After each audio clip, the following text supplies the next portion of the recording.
La deuxième année de licence a parfois mauvaise réputation, en partie à cause d'une matière, le droit administratif.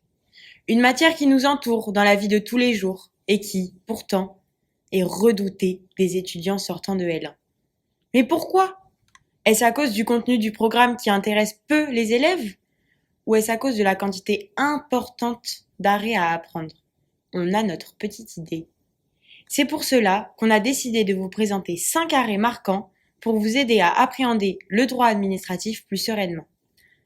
Commençons par l'arrêt fondateur de la matière, le pilier du droit administratif, l'arrêt Blanco. Nous sommes le 3 novembre 1871, le long des quais Bacalan, à Bordeaux. Agnès Blanco, alors âgée de 5 ans et demi, joue tranquillement dans la rue, quand soudain, des ouvriers d'une manufacture de tabac qui chargeaient un wagonnet la renversent sur sa cuisse. Cette dernière survivra à l'accident, mais devra être amputée de la cuisse. Le père d'Agnès Blanco se tourne alors vers la juridiction civile, alors que le juge administratif se déclare compétent en parallèle. Le tribunal des conflits se saisit de l'affaire du fait de ce conflit apparent de compétence. La décision, rendue le 8 février 1873 par le tribunal des conflits, pose les bases du droit administratif, en admettant qu'il s'agit d'une matière exorbitante du droit commun.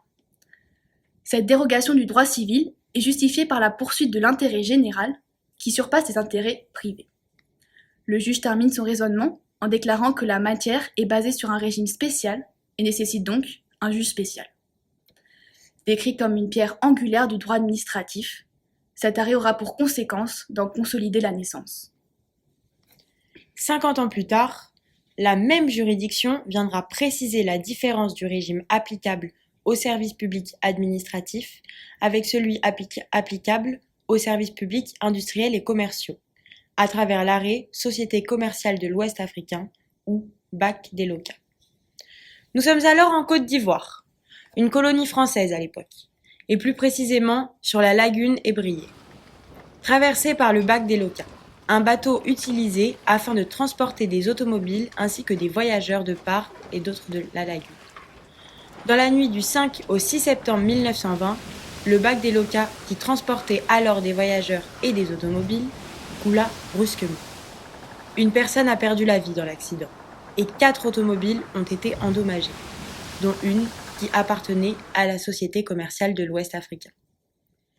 Au moment de demander des réparations de son dommage, la Société de l'Ouest africain assigne la colonie devant la juridiction civile. Le lieutenant-gouverneur de celle-ci élèvera par la suite le litige au tribunal des conflits pour déterminer la juridiction compétente. L'arrêt rendu le 22 janvier 1921 retient que ce service de BAC a été géré comme un industriel ordinaire et déclare qu'on ne peut pas vouloir gérer cette activité avec la souplesse du droit privé tout en voulant bénéficier de la protection du droit public en cas de problème. Le tribunal des conflits identifie donc un service public à caractère industriel et commercial auquel il ne convient d'appliquer que les règles du droit privé. Il renvoie ainsi le conflit devant le tribunal judiciaire. On fait à présent un bond dans le temps de quelques années pour se retrouver dans les années 1950 à la sortie d'un film produit par la société Les Films Lutetia appelé Le Feu dans la peau. Si ce film s'est vu délivrer un visa d'exploitation par le ministre de la Culture, le maire de Nice n'est pas du même avis et prend un arrêté pour interdire la diffusion du film compte tenu de son caractère érotique. Il justifie l'arrêté par la protection de la moralité publique, qui n'était alors pas consacrée comme une composante de l'ordre public. En effet, le maire est une autorité investie du pouvoir de police administrative et peut prendre des actes pour protéger l'ordre public, qui contenait alors 3 composantes, à savoir la sécurité publique, la salubrité publique, ainsi que la tranquillité publique.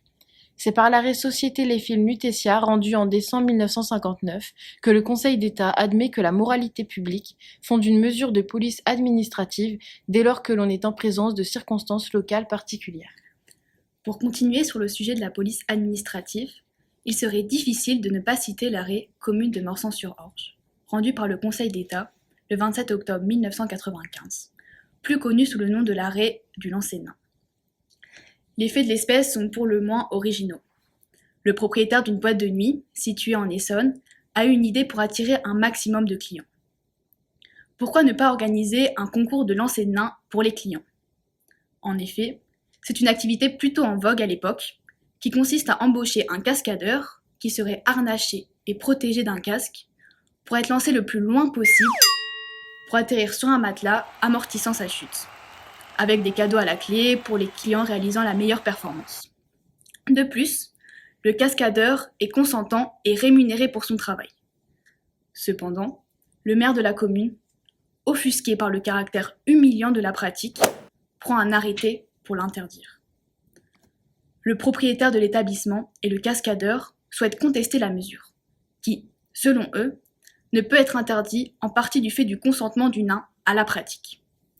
Le Conseil d'État va identifier une nouvelle composante de l'ordre public en considérant qu'une mesure de police administrative puisse être prise pour éviter une atteinte à la dignité de la personne humaine, mettant ainsi une fin au concours du lancer de nain.